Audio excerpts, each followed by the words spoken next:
Quando uma senhora disse que a hora que acabar, acabou. Quando acabar, acabou. Então vamos combinar aqui. Nós podíamos combinar duas coisas. Primeiro, eu vou dar uma palavra e depois a gente bate bola. Até 10h50 que está marcando aqui Conversa no um papel. pouquinho aqui e ora mais. Vamos começar orando pelos nossos filhos e pela nova geração. Amém. Duas coisas eu queria sugerir para orar. Geraldo, só um minutinho. A gente tem 3 lugares aqui, e se faltar cadeira eu vou mandar demais. Ó. Tem mais uma aqui, olha aí para mim. Por favor. Você ficou mais cadeira, a gente liga. Quem aqui tem filho que é pastor de igreja? Filho ou filha casada com pastor de igreja? Ok. Quem aqui está na liderança administrativa de sua igreja? Você lida com tensões que os outros membros não sabem o que é. Quem aqui está coordenando o pai que os ama, apesar de tudo? Apesar de tudo, você segue amando. Às vezes, um pai tem uma experiência muito mais complexa para nós, que é um filho ou uma filha envolvido com homossexualismo. Então, do ponto de vista nosso, dos pais, era melhor ele ser adúltero do que homossexual. É melhor ela ser uma mulher que traiu com outro homem do que trair com outra mulher. Por causa de como é que é a formação nossa. A gente não olha que o pecado é o mesmo, mas que é mais difícil de lidar, nós estamos no mundo, nós não estamos querendo fingir que a vida é do jeito que não é. Então vamos orar pelos nossos filhos com gratidão. Porque os filhos são hoje, a gente tem que ter, acho, outro cuidado. Quando os filhos são muito crentes e um dando trabalho, a gente ora pelo que dá trabalho e não ora pelo que é muito crente. A gente ora mais, Senhor, aquele que está dando trabalho é que recebe mais oração. Nós devíamos equilibrar, pelo menos, né? Agradecer o que está firme, abençoar, encorajar, investir na vida dele, mesmo ele sendo casado, para ele ir mais longe ainda. Amém? Amém. Então você podia orar com um companheiro aí do lado, pergunta o nome dele, você não sabe, diz, eu quero orar e abençoar a sua família, e a família da sua igreja, ou de 3, ou de outros. Tá bom, filho? Aí conversa primeiro, pergunta o nome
com algumas coisas que eu quero destacar. Você devia estudar Jericó. Quando você lê na Bíblia a montanha tal, o rio tal, você devia anotar ali no seu estudo bíblico Jericó. Quer conhecer sobre a cidade. Só uma curiosidade para você. Jericó, nos dias de Jesus, tinha um hipódromo famoso. Jericó, nos dias de Jesus, tinha um palácio de Herodes. Jericó, nos dias de Jesus, tinha um ginásio onde eram disputadas corridas. Jericó, nos dias de Jesus, numa das alas principais, que é onde Zaqueu está passando, que era a estrada que sobe da Galileia para Jerusalém, Herodes mandou plantar tamareiras e sicômaros. sicômoros, noutra palavra, ou sicâmaros, como diz uma tradução antiga. Aí, essa era para arborizar. Segundo, Jericó era um clima melhor do que Jerusalém.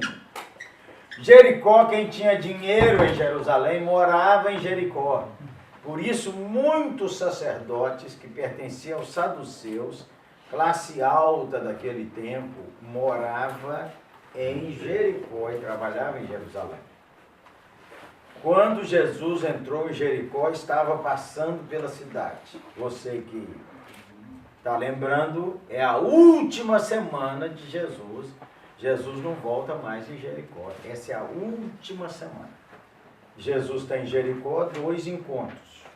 Tem um encontro com a classe mais pobre, que são dos mendigos, Bartimeu, e tem, como nós vamos ver daqui a pouco, um encontro, um homem chamado Zaqueu, um dos maiorais dos publicanos, na tradução aqui, um dos mais influentes no negócio de cobrança de impostos dos romanos.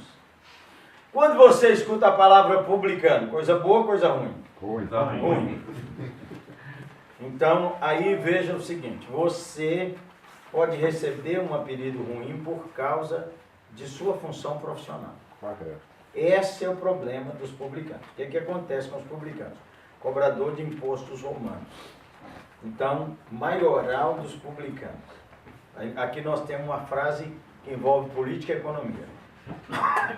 Então, vamos fazer uma lembrança rápida? Daniel capítulo 2. Está lembrando o que é lá?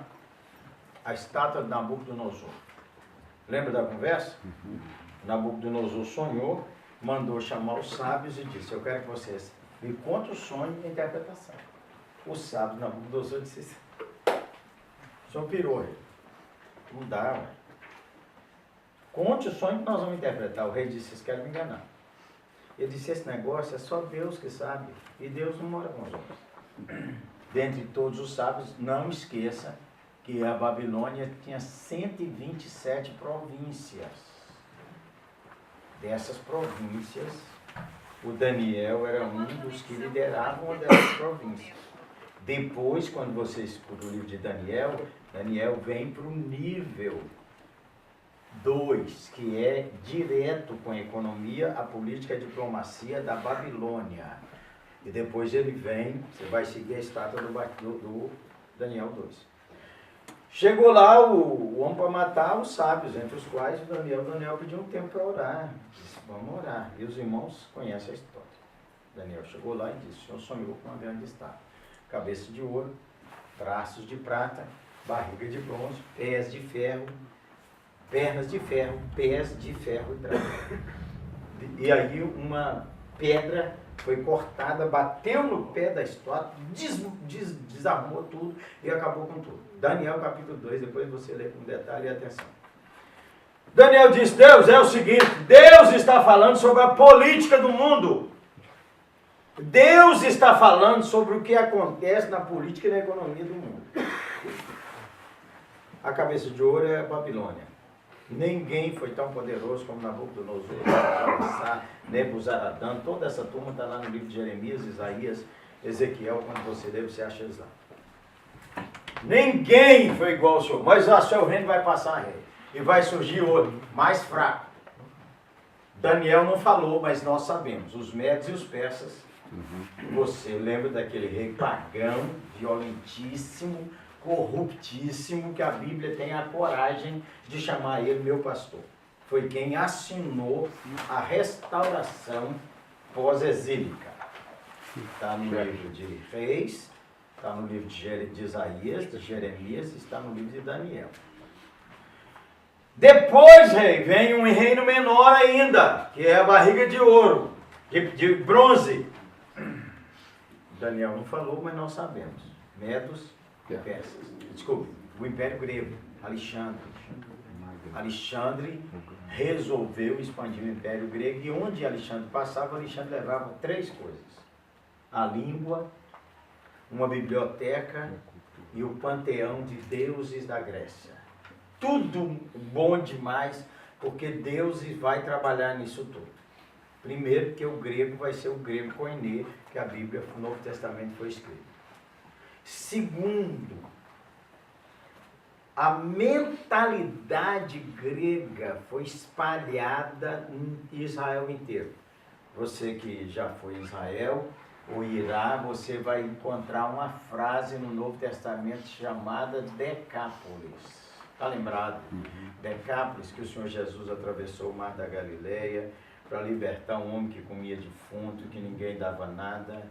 E depois que ele foi liberto de 6.000 demônios, possivelmente, qual é seu nome? Legião, uma outra palavra que tem força política, por causa da legião grega que lá estava, da legião romana que lá estava. E aí então, o Senhor, ele falou assim, eu quero ir com o Senhor. Jesus falou assim, volte para os seus e conta o que o Senhor lhe fez. Você leu o Evangelho e diz que ele, começando por sua casa, percorreu Decápolis, 10 cidades estratégicas que Alexandre construiu na Palestina para implantar a metodologia grega. Isso complicou completamente a mentalidade em Israel. Isso aí são 300 anos antes de Cristo. Quando eu falo com você, fariseu, coisa boa ou coisa ruim? Ruim. Por quê? Por que é ruim, fariseu? Hein? Distorce a palavra. Hipocrisia. Então você e eu temos que pegar a Bíblia e, como homens de coragem, ser estudiosos da Bíblia. O movimento dos fariseus começou como um movimento de avivamento. Nessa época que Alexandre implantou as 10 cidades, o povo voltou a abandonar a lei, voltou a abandonar Deus de Abraão, de Isaac e de Jacó, e a mistura com os conceitos gregos foi brutal. Nesse contexto surge um movimento político dos macabeus e surge um movimento espiritual dos fariseus chamado os puros, chamado os piedosos, chamados que trazem o povo, os homens de coragem daquela época, chamando o povo para ler a Bíblia, orar, educar os filhos e voltar a falar de Deus de Abraão, Deus de Isaac, Deus de Jacó. Mas o movimento pode virar monumento. Depois de um tempo a espiritualidade vira regrinhas, vira aquela leizinha igual nós conhecemos, que o que marca se você é espiritual é se você faz isso ou aquilo e não o coração. Aí você mesmo e eu, se não tivermos cuidado, nós começamos a medir nossa espiritualidade pelo que nós fazemos e não pelo nosso coração diante de Deus. Nesse contexto, vem os pés de ferro, as pernas de ferro. Os romanos vêm, derrubam os gregos. Depois o Império Romano se divide em 10 por falta de unidade. Por isso que o pé é de ferro e é de barro, não mistura. A estátua do Nabucodonosor é para consolar você, que vive no Brasil, num tempo de política complexíssima. De que aí cortou a pedra sem auxílio de mão, que é o reino de Deus que vem e derruba qualquer sistema político da esquerda ou da direita, que vem e derruba qualquer sistema que ele vai passar e que o reino de Deus vai continuar. Como é que nós lidamos como cidadãos do reino e cidadãos da terra? É um conflito e um paradoxo interessantíssimo, especialmente quando vivemos. Então, primeiro é que, por que conhecemos a estátua de Nabucodonosor e por que conhecemos o reino que foi cortado sem a mão, nós não temos medo de nada. Nós não temos medo, nós não ficamos falando que o Brasil vai acabar, que isso vai pifar, que isso vai detar, que meus filhos não podem nem ter filho, porque isso aqui é uma desgraça. Como é que um crente fala um negócio desse? Ele precisa voltar a ler a Bíblia e crer no Deus soberano, o Deus da Bíblia, que está comandando a história do mundo. 1999, virada do ano, você sabe o que preocupava o povo naqueles dias? Fim do mundo. O bug do milênio. O bug do milênio. Você sabe que uma das maiores preocupações dos Estados Unidos, é o que mesmo está vendo hoje, era o impeachment do presidente Clinton. Todo o mercado apavorou. O Clinton vai receber o impeachment, vai mudar tudo.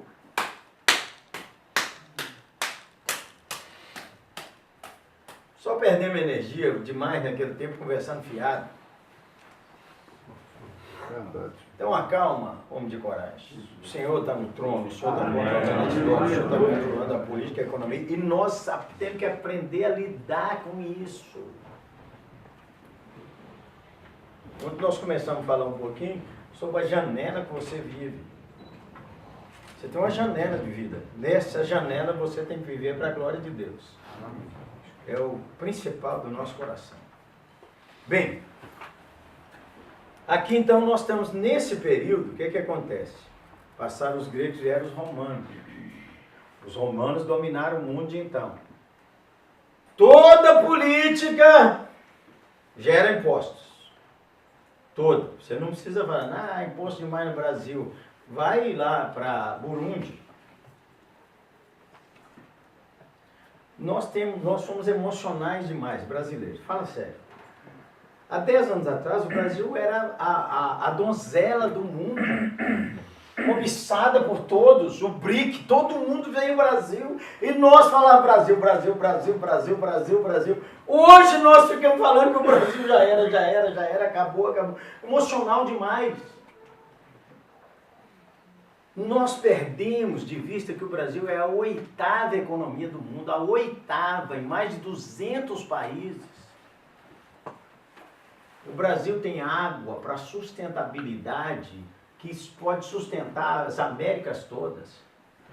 O Brasil produz milhões de alimentos por ano, embora mais de 10 milhões morram de fome. O Brasil tem riqueza para sustentar gerações e gerações. Então, por que eu estou falando isso? Estou falando de te acalmar. O Brasil tem opostos violentos. O Brasil tem uma distribuição de renda que eu não estou querendo tomar de ninguém para dar para ninguém. Eu quero emprego. No Brasil. O Brasil tem problemas com violência.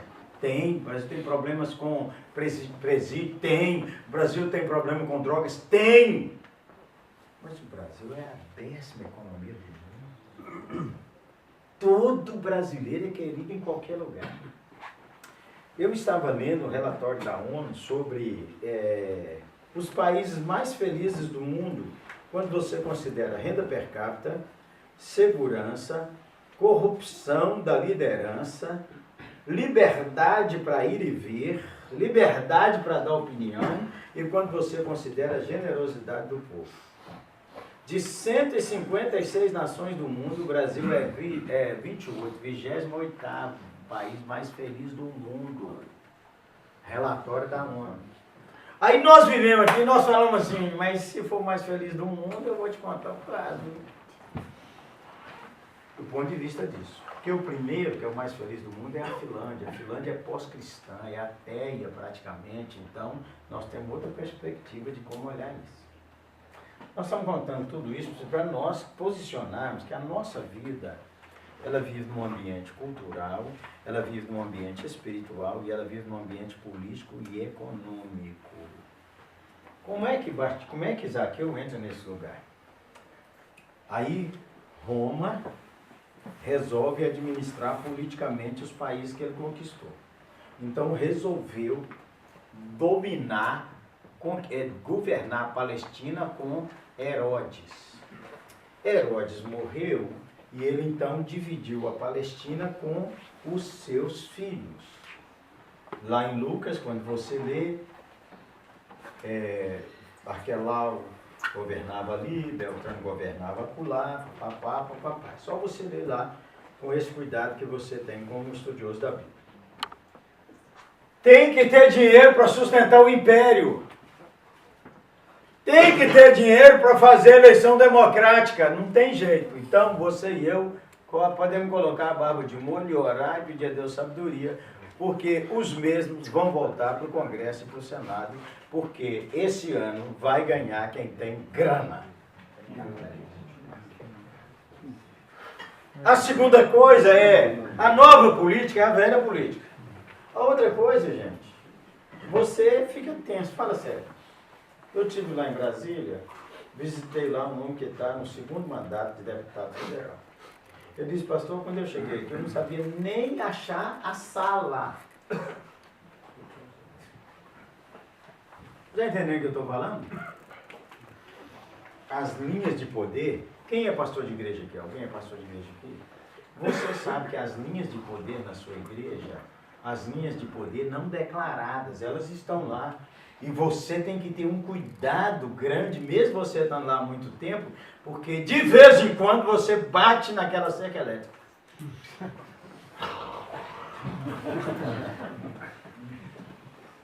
Imagina, numa igreja sua que tem aí o quê? 1.000 membros, 2.000 membros, 300 membros, 50 membros. Como é que Herodes, aí os romanos mandavam um procurador para cuidar de ver se Herodes estava funcionando certo e se o dinheiro vinha, e para evitar rebelião. Por isso que Pilatos está lá. Tem várias centúrias espalhadas na Palestina. Como os irmãos sabem, centúria, 100 soldados, um centurião governando. Cornélio é um exemplo de um desses, que está lá na região de Jope, mas você tem centurião em Cesareia Marítima, você tem centurião em Jerusalém, você tem centurião na Galileia, você tem centurião em Jericó. A vida é assim, gente. Você não pode ler a Bíblia assim, espiritual. A vida está correndo igual nós aqui. Nós estamos aqui reunidos numa sala de oração, o cara está fazendo comício não sei aonde, o outro está pensando num negócio para derrubar o outro não sei aonde, o outro está pensando em fazer um negócio, está pensando como é que vai mandar embora alguém que a gente ama. A vida está correndo. Então, em Jericó, aí o governo romano estipulava assim, eu preciso de tanto de impostos de Jericó, que é uma cidade que mora muito rica, que era uma estrada de comércio, passava ali, que ia para Jerusalém e que ia para Galileia. E da Galileia subia para Samaria e subia para onde hoje é Amã. Lugar que corre dinheiro. Então, por que o Zaqueu é o maioral dos publicanos? Diz um autor que era colocado o imposto num leilão. Nós precisamos arrecadar 1 milhão de denários e mandar para Roma. Bom, César falou com Herodes, que falou com Pilatos. Pilatos precisa de dinheiro para sustentar a corte. Aquela festa lá que você lembra que dançou a filha de Herodias, você acha que aquela festa só aconteceu uma vez? Aquela festa é quase toda semana, gente. Dinheirama, bebidama, mulherada, direto. Aquela é contada porque João Batista morreu por causa daquela festa. Mas aquilo está acontecendo. Então, Herodes publicava um leilão. Quem que quer comprar o direito de cobrar os impostos?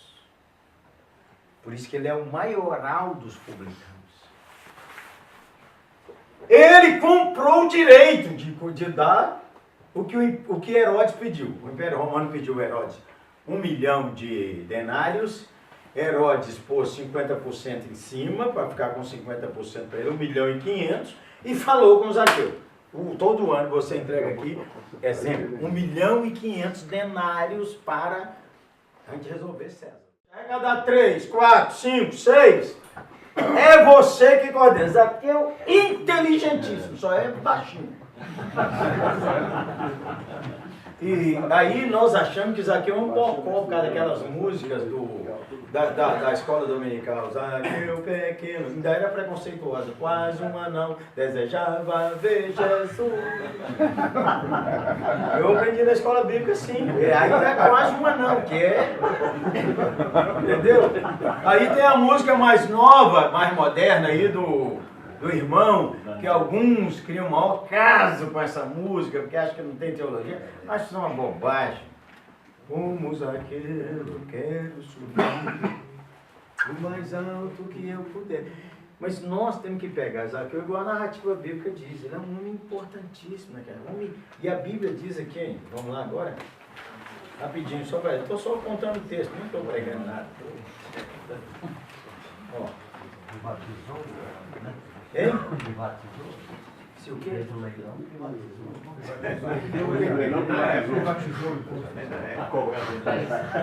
imposto ele tem que dar contas. Por isso que ele é o maioral. Aí ele contratou publicanos para trabalhar para ele. Por isso que ele é o maioral dos publicanos. Aí a Bíblia tem um detalhe, você observou? Ó, ele é um dos maiorais. Verso 2, quem lê para mim? Havia ali um homem rico chamado Zaqueu, chefe dos publicanos. E era Rico! Presta atenção. Ele é rico. E é o responsável pelo imposto.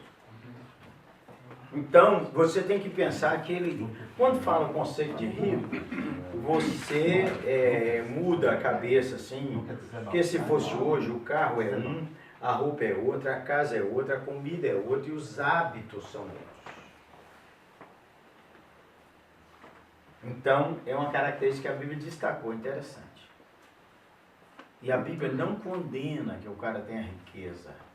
Não condena. Condena pôr o dinheiro na riqueza, pôr o coração na riqueza. Vamos lá. Verso de número 3. Quem lê para nós? Ele estava tentando ver quem era Jesus, mas não podia, por causa da multidão, pois Zaqueu era muito baixo. Verso número 4. Então, correndo adiante, subiu a um sicômoro a fim de vê-lo, porque por ali havia de passar. Então, aí você para o seguinte, por que esse homem rico quer ver Jesus? Quando você estuda, Jesus é um rabino famosíssimo. Jesus já curou cego, Jesus já fez paralítico andar, Jesus já ressuscitou a filha de Jairo. A fama de Jesus é enorme na Galileia dos gentios, é enorme em Jerusalém. O rabino já passou, e aí tem um movimento que já acabou de acontecer, que é o cego que todo mundo conhecia, está vendo. E a notícia explodiu em Jericó. Explodiu. A Bíblia diz que na entrada da cidade, Jesus curou o cego, e Jesus está passando na cidade para subir para Jerusalém. A notícia explodiu em Jericó. Zaqueu já tem essa fama sobre Jesus e ele queria ver essa personalidade. Por que ele queria ver? A Bíblia não diz que ele queria ver. E ele então, a multidão ao redor de Jesus, ele correu, a multidão, Jesus vem entrando, multidão conversando, vozerio, o rabino está passando aí. Zaqueu tomou uma decisão corajosíssima para o homem rico, correu, e ele, que idade tem Zaqueu? A Bíblia não fala, mas para correr e subir numa árvore, ele não tem 60, 70. Ele está aí nessa faixa entre os 30 e 45 no máximo. Pô, ele é um empreendedor brutal, gente. Empreendedor, cabeça maravilhosa. Ele correu e subiu, e a multidão vem. Não é vem. Quando chegou perto daquela árvore, você observa quando Jesus chegou, levantou o olhar para Zaqueu e disse: Zaqueu, desce depressa, pois eu preciso me hospedar em sua casa. Primeiro Jesus sabia o nome dele. Zaqueu. Quem está aí em cima é Zaqueu. Zaqueu desceu apressadamente, levou Jesus para casa com alegria. Quem lê para mim os 6? Ele desceu a toda pressa e recebeu com alegria. Alguém tem outra tradução? E apressando-se, desceu e recebeu alegremente. Eu falo com júbilo. Conjunto. Há uma tradução muito antiga que fala assim: e ele recebeu Jesus gostoso. Eu lembro dessa. Gostoso. Você já teve assim, receber um amigo que era gostoso receber essa pessoa lá na sua casa? Amém. Edição revista e corrigida. Gostoso. Que coisa, que homem. Jesus que se convidou para ir lá. Você encontra vários jantares na Bíblia, e em alguns lugares o cara convida Jesus, publicano e pecadores. Um fariseu convidou Jesus. A acusação dos fariseus é falsa quando você lê a Bíblia com atenção. Diz: ele come com publicanos e pecadores. Mas ele come com fariseu também, que se come com fariseu, chamou para ele lá e ele foi. Jesus não tem crenca com isso. Ah, vou comer na casa de um transexual. Foi comer na casa de um político. Foi comer na casa do diácono. Foi comer na casa do bicheiro. Chefe do tráfico. É tenso. Ó, um homem chegou lá na nossa igreja com um saco de dinheiro. Devia ter quase 20 mil reais. E ele falou, quero dar uma oferta. E eu falei, vai estar aqui o dinheiro. Eu falei, fala mais. E ele disse, é porque minha mulher estava com uma doença, estava com um câncer incurado. Ela começou a vir aqui. Quarta-feira o senhor começou a orar por ela. Tem 4 quarta-feiras que o senhor ora por ela. Ela fez um exame essa semana, o médico pediu todos os exames, o câncer desapareceu. Não marcha esse câncer. E a única coisa que minha mulher disse que aconteceu diferente foi vir nesse culto. Então eu quero dar uma oferta aqui. Vocês falam de gratidão? É. Eu falei, fala mais, gente boa. Aí ele disse assim, não, é porque eu sou o dono do jogo do bicho daqui. Aí eu falei, cara, você me encrencou, cara. Você devia ter dado essa oferta e não falar nada. Oi, esse dia depois vocês querem. Eu só ia dizer, gente, que tanto de dinheiro é eu? Agora falou. Você ficou perguntando, não devia ter. Distribui esse dinheiro. Eu, minha boca grande. Mas o povo viu isso e começou a se queixar. Ele foi logo se hospedar na casa de um pecador tão conhecido. Nós olhamos os pecados de fora dos outros e não olhamos os pecados de dentro nosso. Essa mulher está quase nua, mas você não olhou a cobiça do seu coração a respeito daquela moça.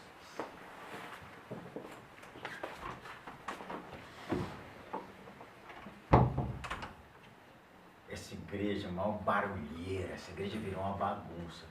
Você não olhou sua crítica e não olhou que a juventude segue nos passos da fé gostando de outra música que você não gosta.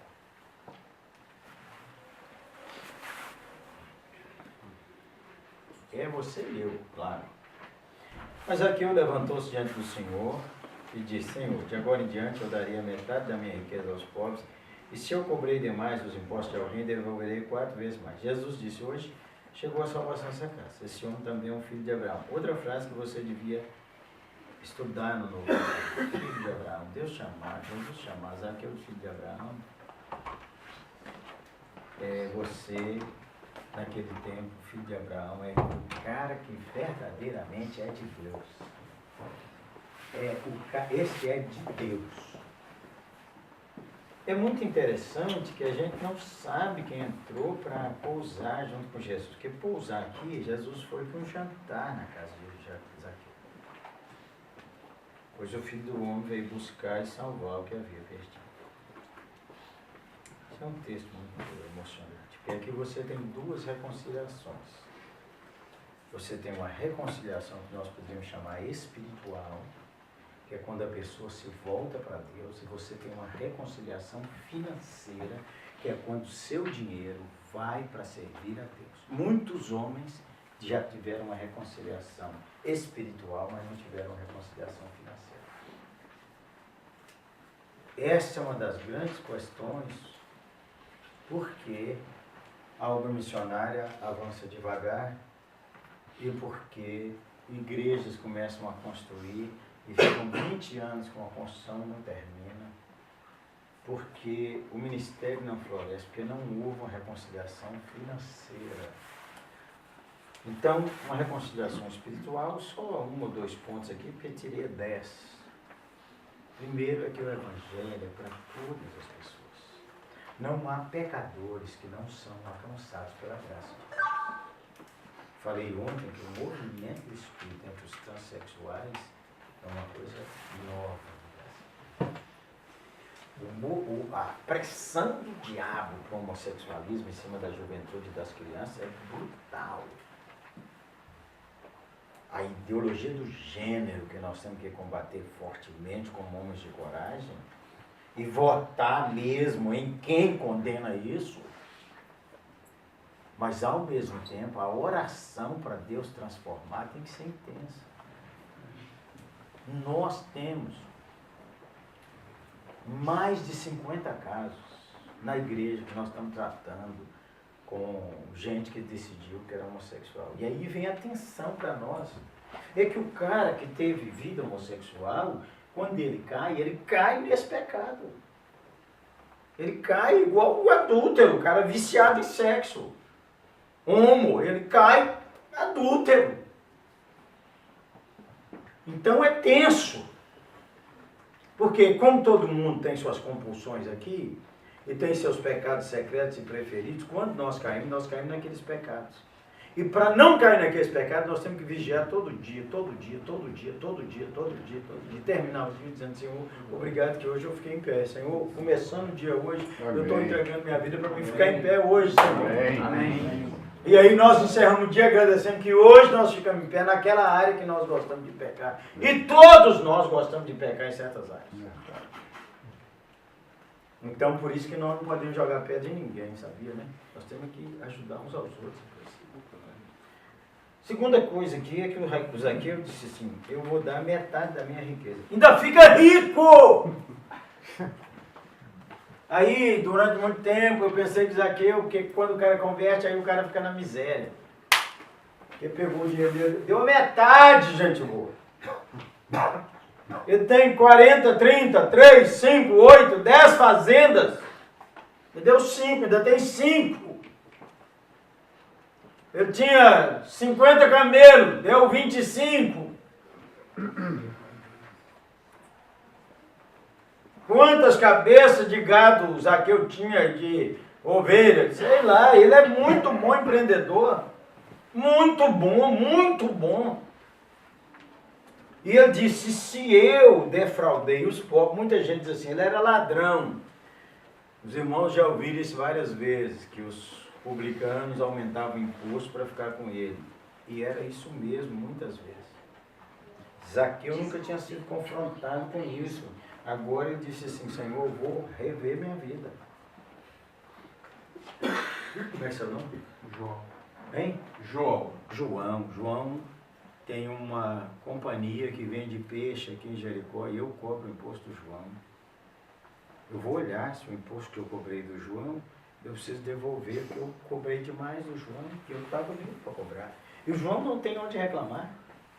João não pode reclamar com Herodes, João não pode reclamar com Pilatos, João não pode reclamar com César, João não pode reclamar com o sacerdote, João não pode reclamar com ninguém. Nem com o chefe do centurião. Nem, porque aí é romano, eles não vão conversar com o romano. É por isso que o judeu, o publicano era judeu para cobrar para os romanos, por isso que eles odiavam. Tem que pagar o imposto, porque você não pode reclamar com o centurião. Mas se você não pagar, eu trago o centurião e o soldado romano para tomar suas coisas. É antigo esses trem, gente. Não mudou nada. Não mudou nada. Atenção, presta atenção. Atenção, gente. Quando a pessoa governa, ele não está dirigindo igreja. Mesmo igreja, nós acabamos de falar que igreja tem essas disputas de poder grande e opressão para corrupção. Igreja. Que o povo, nós todos falamos que nós servimos a Jesus Cristo, que nós oramos, que nós lemos a Bíblia. Você imagina no século.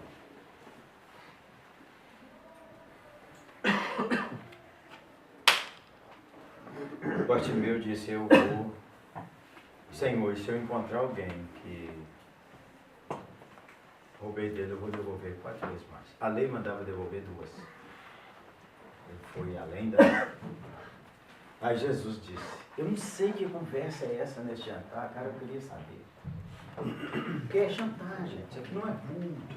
Jesus não estava igual nós estamos aqui, Jesus estava igual no café.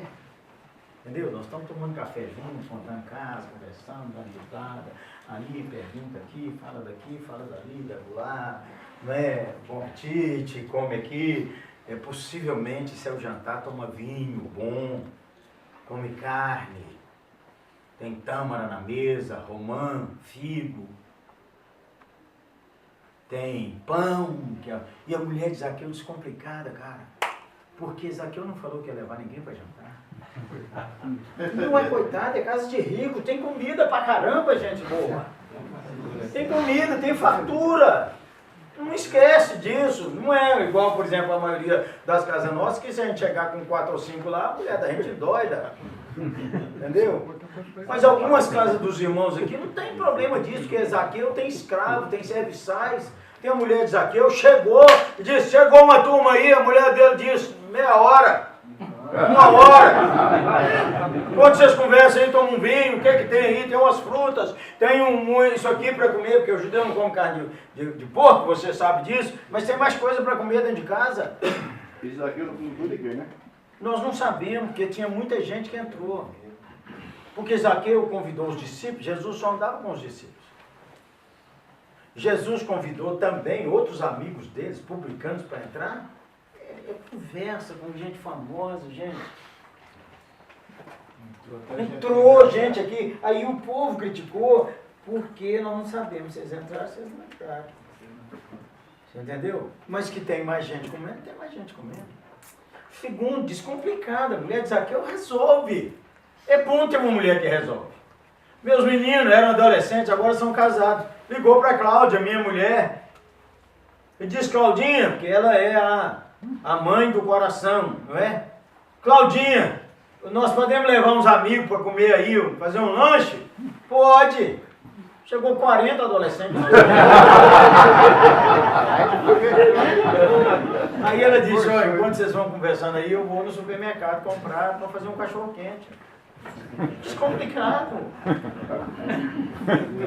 Eu não sei se você precisa de uma reconciliação com Cristo no seu coração, de ser de Deus, assumir a fé em Cristo, nascer de novo, tomar a posição de se batizar, voltar à comunhão da igreja.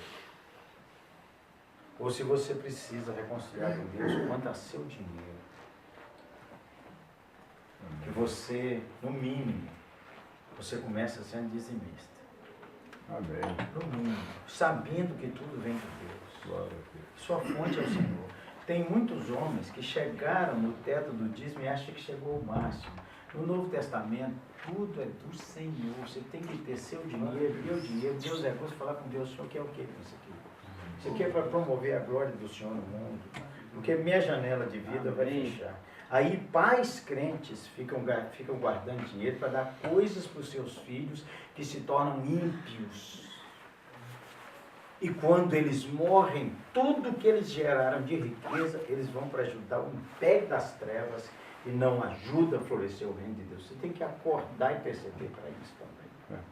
Enquanto você está vivo, que aspectos do reino, suas riquezas podem fazer andar? Isso é uma coisa que Deus que trata com a gente. É tenso, pastores, falar sobre dinheiro? Às vezes é tenso, mas isso é o evangelho também, gente. Entrou a salvação na casa. Você observa que a salvação entrou porque reconciliou com Deus e com o dinheiro à disposição de Deus. Não é que não continuou tendo muito, continuou tendo muito, mas como é que eu vou gastar isso aqui? Ah, eu posso fazer uma viagem internacional? Claro! Eu posso comer uma comida cara? Mas ao mesmo tempo eu converso com Deus dizendo, Senhor, meu coração está nisso. O que é que o Senhor quer me usar para abençoar, para fortalecer? Onde que o Senhor está investindo que eu preciso investir junto? Eu preciso falar isso com Deus. Porque se Deus é vivo, Deus fala. Ah, Deus vai falar comigo assim na cabeça? Eu recomendo que você leia um livro chamado O Deus que Abre Portas, que é sobre a vontade de Deus.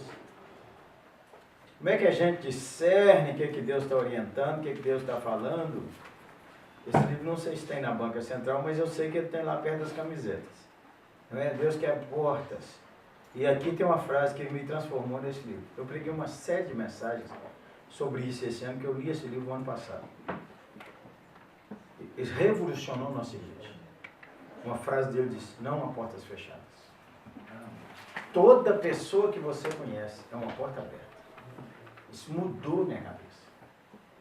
Toda pessoa que você conhece é uma porta aberta. Precisa você saber como é que Deus vai usar você para essa pessoa e vai usar essa pessoa para abençoar alguém através de sua vida.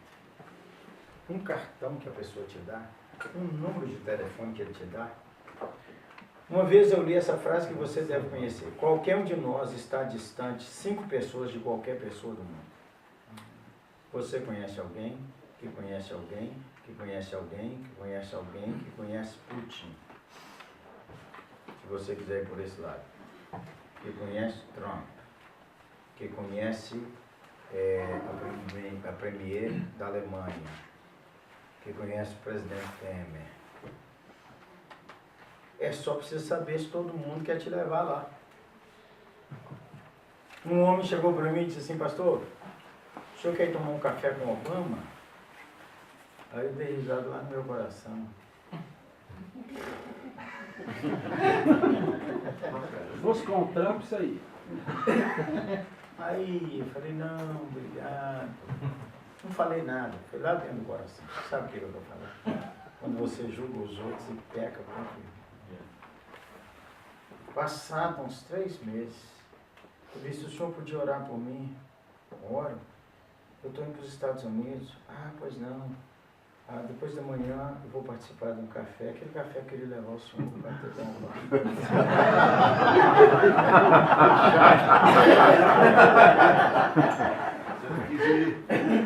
Você achou que eu estava com piada?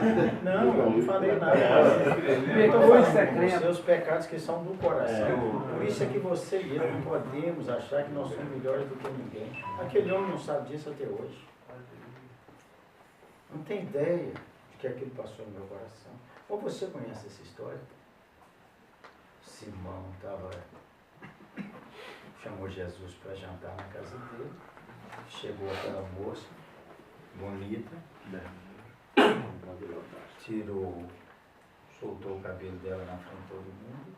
Por que ela entrou? Porque o banquete, as pessoas podiam entrar para ouvir o rabino, não podiam participar da comida, mas podia entrar para ouvir o rabino.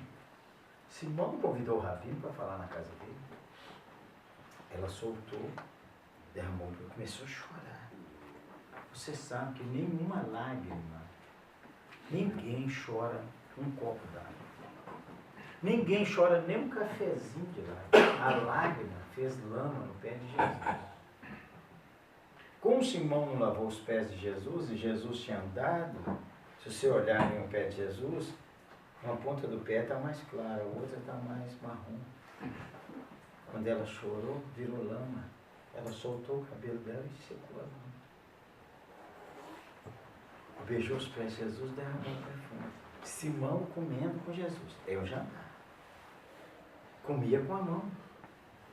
A mulher de Simão fez, os escravos de Simão fez um cordeiro delicioso, molho, ali de hortelã.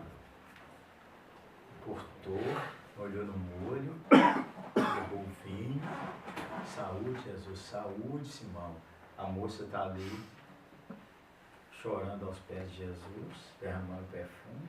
E Simão, olhando para Jesus e dizendo saúde, falou no seu coração: se ele fosse profeta, eu sabia que essa mulher não presta. Saúde, Jesus.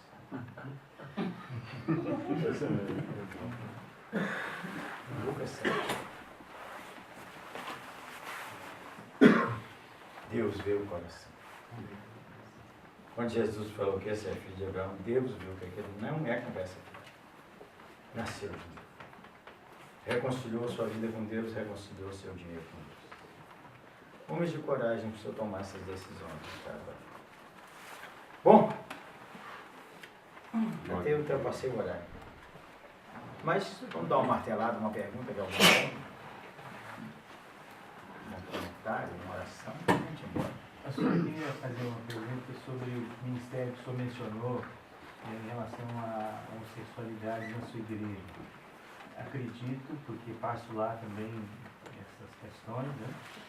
Qual o trabalho que vocês têm feito? Se tem literatura?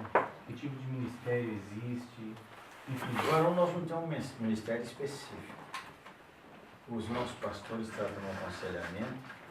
Quando o assunto é brutal, tem uma missão chamada Avalanche, em Vila Velha, que trata com recuperação de problemas desse tipo. E tem a missão Êxodo, que é um apoio nosso. Mas nós tratamos com o aconselhamento pastoral, tratamos nos grupos de pequenos, de oração, e outros tratamos com oração de libertação. Os ministérios Avalanche. Isso. André Vargas, brutal. Nós vamos ter uma conferência de pastores sobre a saúde emocional do líder, do dia 17 a dia 20 de setembro, lá na Oitava. Com a onda de suicídios do ano passado, nós ficamos muito preocupados com a saúde espiritual do líder. Quando falo líder, nós estamos falando desde o líder que cuida do berçário, por toda a área de liderança da igreja, jovens, mulheres, tal, professor da escola bíblica e tal, até o pastorado da igreja, do ponto de vista que numa igreja, o pastorado é a cabeça. Então nós vamos tratar da saúde emocional do líder. André Vargas vai lá falar. Que dias que são? Só que 17 é uma segunda-feira, de 17 a 20 de setembro. O site que você entra é www.oitavaigrejaporextenso.org.br. Vai estar lá o pastor Hernandes, reverendo Augusto Nicodemos, Neil Barreto, a Andréia e um psiquiatra exponencial de nossa cidade chamado Dr. Ismael Sobrinho, que acabou de lançar, há um ano atrás ele lançou um livro exponencial sobre depressão, e ele trata principalmente desse aspecto relacionado com a fé. Quais são os diferentes níveis de depressão e como é que a gente tem que abordá-los na caminhada da igreja. Então, alguns dos nossos pastores também têm uma formação psicanalítica, psicológica, mas a grande questão não é isso, é a oração. Eu orar para ser cheio do Espírito Santo, orar para ser de Deus, orar para receber o poder de Deus na vida dele, que é o poder de Deus que protege a gente. Pois não, irmão? Como é que... Ele me levantou a mão e eu venho com você. Como que o irmão vê essa questão de relacionamento sexual fora de casamento dos jovens, que hoje no mundo hoje é regra, não é exceção, é regra, e na igreja está entrando de uma forma natural, quer dizer, o jovem viajando com a jovem, dormindo junto. A gente não pode separar a igreja, gente, esse é um conceito que a gente não tem como, nós estamos envoltos na cultura. Na cultura, nós temos que viver o evangelho. Então você fala assim, o jovem da igreja, obrigado, viu, meu irmão, por essa dica. O jovem da igreja pode ser da igreja e ser mundano. Ele nem nasceu de novo, nem conhece a palavra de Deus. Então os valores deles é o valor do século. O que aconteceu com todos nós?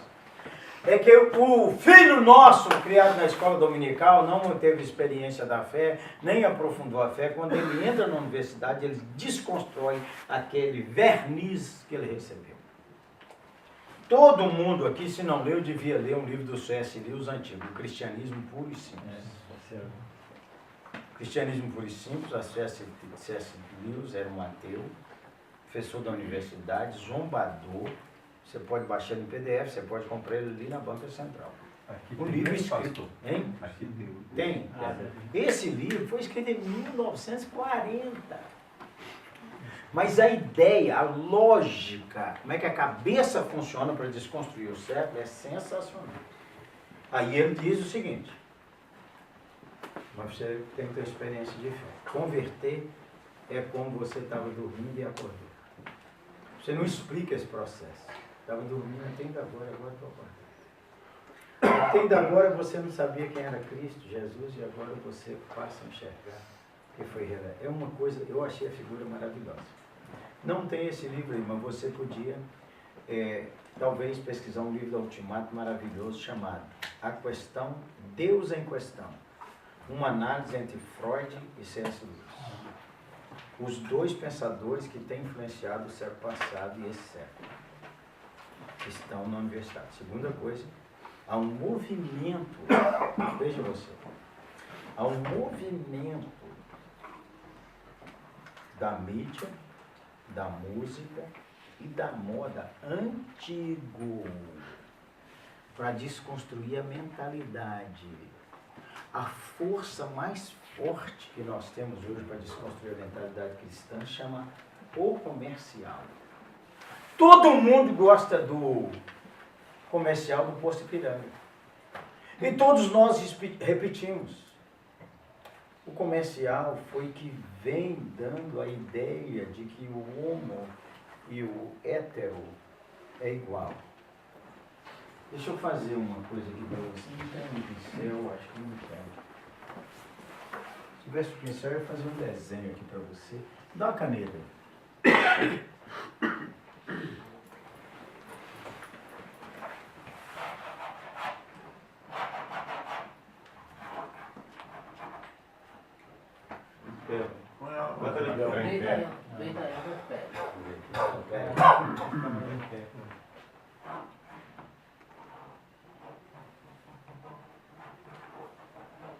Se você puser no Google, você vai ver Janela de Overton.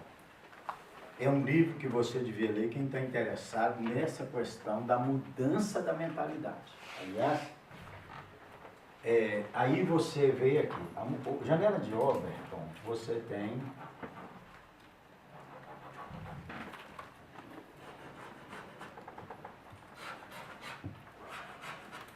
a Janela de Overton discute o seguinte na comunicação. Aqui, você tem aquilo que é errado. Aqui, você tem aqui, não é tão errado. Aqui, você é neutro. Aqui, você aprofunda a neutralidade. Aqui, pode ser certo, mais ou menos certo, corretíssimo, correto. O que você está... Vamos pegar um caso aqui que é mais simples ou mais complexo. Adultério era errado, era ter crime. Adultério foi mudado, que não é tão errado assim. Você já se pegou num filme ou numa novela torcendo para o adultério dar certo, porque aquela pessoa ia ser feliz. Depois caiu num ambiente em que é neutro. Tanto faz, a pessoa escolhe, entendeu? Não gosta, assim, o casamento era ruim mesmo. Ó, era melhor mesmo, eu acho que era largar esse negócio para lá, uma outra mulher, uma outra homem. Você sabe que o adultério, em certos casos, tem que ser mesmo, tem que pôr o mesmo, que ele não presta não, que a mulher não presta não. Olha, eu vou te dizer um caso, o negócio está mais certo. Você não pode condenar o adultério. O adultério, cara, é certíssimo. Entendeu? O cara tem que ser feliz. Quem está entendendo o que eu estou falando, levanta a mão. Amém. Isso é chamado a janela de Overton. Como é que você muda o errado para o certo? E como é que você muda dos dois níveis? O cara achava que roubadinha dos outros é certo. Você tem que entrar para roubar. Aí você tem que ir ensinando o discipulado de Cristo para o cara chegar à convicção que é errado. Esse livro vale a pena estudar. Como é que isso aqui é mudado? Isso aqui é mudado com a mídia. Isso aqui é mudado com a música. Então, o que acontece com as nossas igrejas? Uma discussão importante. É que nós não queremos mexer na música. Então nós queremos que nossos filhos e filhas só cantem os hinos que nós cantamos, que foram hinos maravilhosos. Mas o ritmo é outro, o jeito é outro, a pegada é outra. Nós ainda queremos que nossos pastores preguem do jeito que pregaram. E aí, há igrejas que não tem, nem pensa em ter uma página no Facebook, não pensa em ter uma página no Instagram, não pensa em investir dinheiro para ter uma mídia social que comunique. Isso aí tem a ver com a liderança, tem a ver com o uso do dinheiro, tem a ver com a mentalidade que nós estamos desenvolvendo para ver se nós pegamos a geração. Então, do ponto de vista da teologia, é completamente errado, é pecado. Está errado, nenhum jovem crente tem que transar antes do casamento. É Bíblia. Como é que nós vamos fazer essa Bíblia chegar lá, gente boa? Hormônio, se você sabe que hormônio a gente não controla, só se você não lembra que teve 18 anos, 17, 15. Só se você esqueceu, aí você acha, aí, por exemplo, pais e mães. Nossa, meu Deus, essa menina agora, 14 anos, meu Deus do céu. Glória a Deus que tem hormônio, porque senão você não estava aqui. Só nascemos porque teve hormônio, atração sexual, teve vida sexual de nossos pais. E a questão não é ter hormônio, a questão é como é que nós andamos em santidade, como é que nós lidamos com isso, como é que nós investimos para nossos filhos ir num acampamento de jovens, que a gente tem um pastor de jovens bom, que a gente investe para que possa ensinar. Então, se a gente não abrir a cabeça, o que acontece? Como é que a juventude, nosso pastor de jovens, de adolescentes, ele fez um corte no cabelo virgem. E ele usa um negócio aqui que ele põe um elástico. O meu nem pega, que o cabelo foi embora. Entendeu? O pastor nosso de criança é tatuado. E aí, quando você estuda a questão da tatuagem, em 2025, 40% da população será tatuada. Discussões à parte. Eu não estou querendo discutir, eu estou querendo que é uma geração que nós temos que alcançar. Eu não sei se os irmãos tiveram atenção com uma bobagem chamada brinco na orelha de homem. Quem aqui já usou brinco? Uma semana. Então o que acontece? Eu tinha um filho de 13 anos que hoje tem 25, 27. Ele disse assim para mim: paizão, eu quero usar um brinco. 13 anos. Eu falei: nem pensar, nem conversa. Quando você tiver 15, nós conversamos sobre você. 15 anos ele falou comigo: meu pai, eu quero usar um brinco. Sem problema. Agora você pode matar no peito. Com 12 anos, o brinco é meu. Com 15 anos ele é seu, você se vire.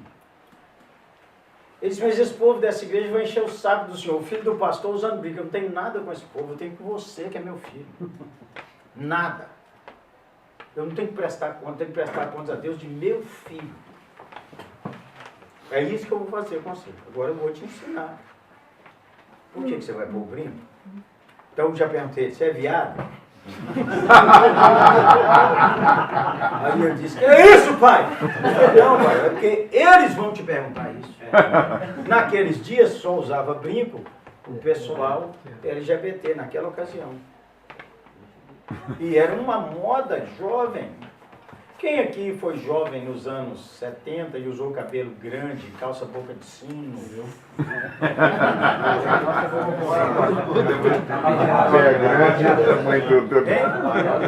Aquele cinto grande que Porque 15 eu cavalo já de tinha aço. habilidade para resolver emocionalmente. Cavalo de aço, Entendeu? Emocionalmente eu tinha maturidade, eu não estava tratando sobre o Código Civil, eu estava tratando sobre relacionamento. Não, enquanto ele vive lá em casa, é responsabilidade minha. Ele pode ter 40. Corretíssimo. Ele vai seguir as leis lá de casa. Porque eu que pago as contas dele. Quem é ele? 100% certo. Esses dias uma menina chamou a mãe e falou: o senhor aconselha minha mãe. Eu tenho 21 anos. Eu já sou adulta. Eu falei: menina, quem lava a sua roupa? Quem paga a sua conta de luz? Quem faz a sua comida? Quem paga a sua faculdade? Quem paga para você ir para essa faculdade? Ah, papai e mamãe, menina, você só tem 21, você não é adulto. Adulto lava sua roupa, adulto faz sua comida, adulto paga suas contas, por isso ele pode chegar a hora que quiser. Então você não enche a paciência. Ele está lá, você obedece, acabou. Ele está morando dentro de casa. Esses dias uma mulher, o cara divorciou, 40 anos, voltou para casa com uma ovelha minha lá, e disse assim, pastor, meu filho quer levar a namorada dele para dormir lá. E ontem brigou comigo porque eu não aceitei. O que o senhor acha? Eu parei de amar meu filho, eu falei, a casa é sua. Ele quer levar a namorada dele para dormir com ele, sem ser a esposa dele, ele aluga uma casa. Ele vai para lá, ele se vira, ele é adulto. Verdade. Lá você não manda, agora aqui você manda. Se você deixar, aí o problema é seu. Mas se você não deixar, a casa é minha. Certo. Pastor, eu falei com ele, ele disse que que eu não amo, que ele vai embora e nunca mais volta. Eu falei, já é outro assunto. É a relação de gratidão com os pais que ele quer oprimir e manipular. Aí é outra conversa, precisa saber se você aguenta. O que você aguenta dentro dos seus valores? Nós temos essa tensão. Tivemos essa tensão com a família. O varão o rapaz se declarou homo e falou, vou trazer para cá meu companheiro. A mãe disse, nem pensar. Ele disse, eu vou embora e nunca mais falo com a senhora. E meu filho, eu vou chorar. O outro é família, também de nossa igreja. Os pais concordaram que a moça trouxesse a outra moça para morar com ela. A casa é deles. Eu, como pastor, não posso entrar na casa deles. Eu posso aconselhar e dizer que, biblicamente, aquela relação não é uma relação que a Bíblia tem. É tenso, Zé. E no casamento? Tensão, casamento. Tensão. Aí o que acontece é o seguinte. E acontece o seguinte. O rapaz, agora você não sabe mais, uma mulher da nossa igreja montou uma loja de artesanato, até o Jean dela está aqui, num lugar em que era considerado a zona de prostituição de Belo Horizonte. Eu fui lá orar com ela, na loja dela. Aí eu, pastor mais novo, falei, mas a senhora veio montar uma loja aqui nessa rua? Aí ela, muito franca e muito dividida, falou, o quê? O senhor está falando que eu vim para a zona?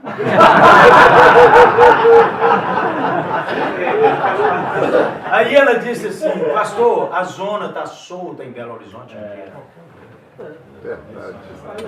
E ela acordou a minha cabeça, porque é o seguinte, não é só um hotel, é um hotel, é tudo. Então se não tiver valores, aí o que nós começamos a orar? Eu comecei a orar para Deus levantar cineastas na nossa igreja.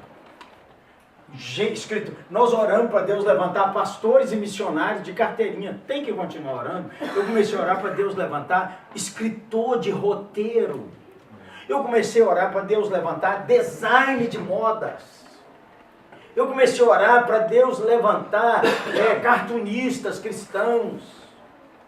O povo que lida com a arte pop, grafiteiros. Em vez de você meter o pau nos grafiteiros, como é que Deus levanta alguém que trabalha a arte para falar com um cara incrédulo? Nós precisamos de homens ricos que falam com outros homens ricos, políticos de Deus que falam com políticos de Deus. Nós precisamos de mulheres cheias do Espírito Santo, casamento cheio do Espírito Santo. Então nós temos uma oportunidade, isso não me dá medo nenhum. Nós temos uma oportunidade linda. Essa geração é rica, inteligentíssima. Isso aqui, gente, ó, isso aqui mudou tudo. Isso aqui mudou tudo. Aqui eu tenho o documento da igreja, aqui eu tenho o relatório financeiro da igreja, aqui eu tenho tudo que está acontecendo na oitava, eu estou aqui, ó. Está aqui na mão, ó. Aqui eu faço uma live, eu tenho uma live que eu faço no Facebook, que eu chamo o Curiango. É esse povo que não dorme cedo, só depois das 10h30 da noite. É um bichinho que canta a noite inteira, curiango, lá em Minas. Então eu faço uma live de curiango. Já tive live que eu tinha 250 pessoas ao vivo. 8.000 pessoas acompanhando ao vivo. Uma oportunidade. Isso é do diabo.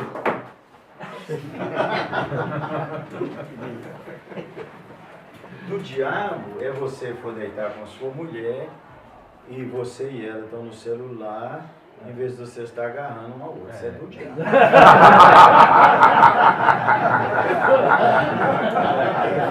Eu queria recomendar para você que não leu, Entre Lençóis! Ó, capítulo 1 aqui, ó. Mais de 30 sabores. E não é sorvete. Só para mulheres, só para... Esse é um livro sobre sexualidade rasgado e divertido. Eu falo com os casais da nossa igreja, põe na cabeceira. Hoje vamos ler o capítulo. Capítulo 14, cansado demais para o prazer. Busque rituais para ficar no clima.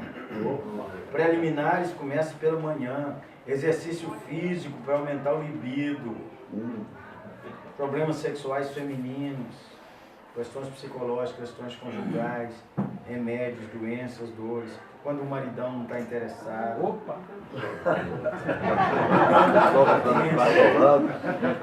Diabetes que dá impotência. Como é que lida com isso?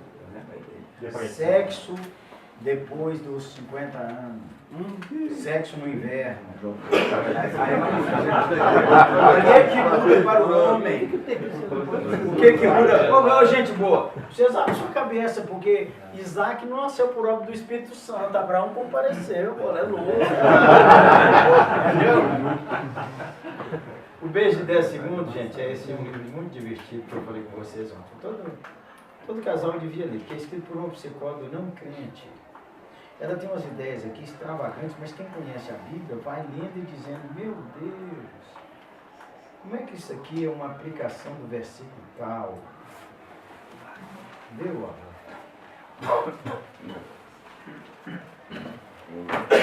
Esse livro aqui me consolou demais quando eu teve o Reconstrua a Sua Vida. E esse, quando as coisas vão de mal a pior. Falei sobre esse da família conectada, e escrevi esse para um líder, coragem líder. Você precisa mais de coragem do que de dinheiro. Se você tiver dinheiro e não tiver coragem, você não sai do chão. Você precisa mais de coragem do que de saúde. Você já visitou uma pessoa doente e disse, pelo amor de Deus, como é que esse cara está desse jeito? Eu trouxe. Coragem líder, para pastores, para líderes de igreja, para empresários, profissionais. Um dos capítulos, desenvolva suas atitudes positivas. Você tem que trabalhar a negatividade que invade seu cérebro constantemente, porque notícia ruim chega toda hora. Para você ter uma mente positiva, você tem que trabalhar intencionalmente. Como é que chama o livro? Coragem? Coragem, líder. Está lá na banca, lá ao lado das camisetas das delas. Coragem, líder. Coragem, líder. Família conectada, Deus que é a porta. Quando as coisas vão de mal a pior. Alguém está fazendo aniversário aqui hoje? Não, só aquela pergunta que eu fiz. Qual? Só para repetir o site do... www.oitavaigreja, por extenso.org.br. É uma semana de avivamento para o obreiro, para o líder. É uma semana para tirar você do pó e levantar você. É uma semana de encorajamento. É intencional. Encorajamento para liderar. Porque é o seguinte, Barão, o líder desencorajado, o diabo sapateia na família dele e na igreja dele. Então a figura para nós lá é Samar. Lembra de Samar? Guerreiro de Davi, tem um campo de lentilha, ele pulou no meio do campo de lentilha e disse, isso aqui é meu. E defendeu contra os inimigos. Você tem que defender sua família, tem que defender seus filhos. E você precisa tirar para orar para os seus filhos que estão em pecado, mas orar. Você tem que pôr o seu relógio para tocar 4 horas da manhã, 4h30 e falar, Senhor, minha filha, isso, Senhor, em nome de Jesus, isso. E você clamar ao Senhor e repreender esses demônios que perturbam. Você é de Deus, cara. Amém. Você é outro homem. Família, e abençoa aí, filho para mulher, e fala assim, pois é, esses filhos dão essa praga aí toda, não sei o que. É isso, cara. É isso, cara. Você precisa pular no meio desse campo de lentilha e defender. e sua filha não está andando bem, o seu filho não está andando bem, põe a mão na cabeça dele. Se eu abençoo você, meu filho, porque eu te amo, você é meu, criei você para a glória do Senhor. Que o Senhor te abençoe, que o Senhor te dê prosperidade, que o Senhor te faça ir adiante e que seu coração receba o poder de Deus. Mesmo que seu filho ria, você crê e você ora e abençoa. Não é, o filho não toma bênção, você diz, pois é, vai essa desgraça aí, você tomar bênção. Que é isso, vai? Que é isso? Entendeu? Não fala, mas pensa. Vai desse jeito aí, ó, herdou o lado da minha mulher. Outra coisa, cara. Isso é sério. Entendeu? É a sua igreja, tem quantos membros? Tem 20, é 20. Tem 1000, é 1000. Tem 6.000, 6.000. Mas nós vamos para 10.000. E nós vamos para 30.000.